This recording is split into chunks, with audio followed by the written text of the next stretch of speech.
আসসালামু আলাইকুম দর্শক ভাই, কেমন আছেন? আশা করি অনেক ভালো আছেন। তো যা হোক, আজকে আমি ভিডিও দেব মা বোনদের জন্য।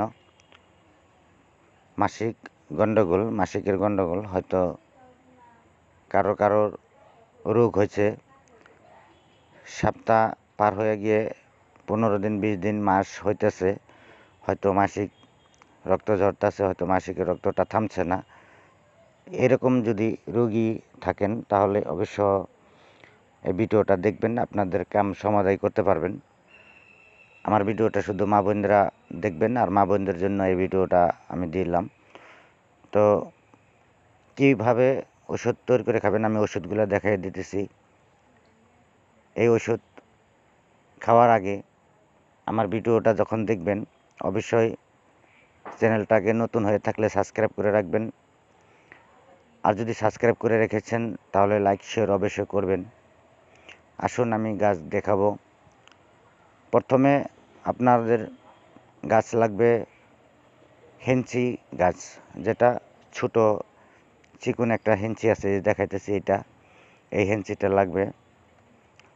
তারপর এটার সাথে লাগবে আপনার দুলমানি বা খুদামণি, এই যে গাছটা কেউ টাকা গোড়াও বলে।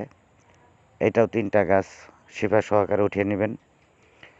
তারপর চিকন দুবরা ঘাস লাগবে, হয়তো 50 গ্রাম মতো এই ঘাস উঠিয়ে নেবেন। এই 3টা একসাথ করে কিন্তু ছেঁচে রস করতে হবে। লাগলে একটু পানি মিক্স করে নেবেন।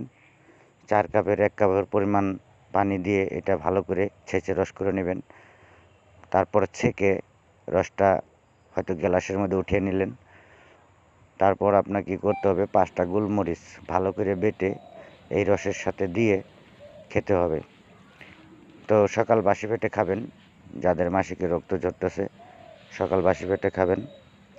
আর দেখবেন সারাদিন হয়তো ভালো হয়েছে বা অল্প অল্প আছে, তাহলে সন্ধ্যের সময় আরেকবার 1 পালি খাবেন, নয়তো পরের দিন আর 1 গ্লাস খাবেন সকালে বাসি পেটে।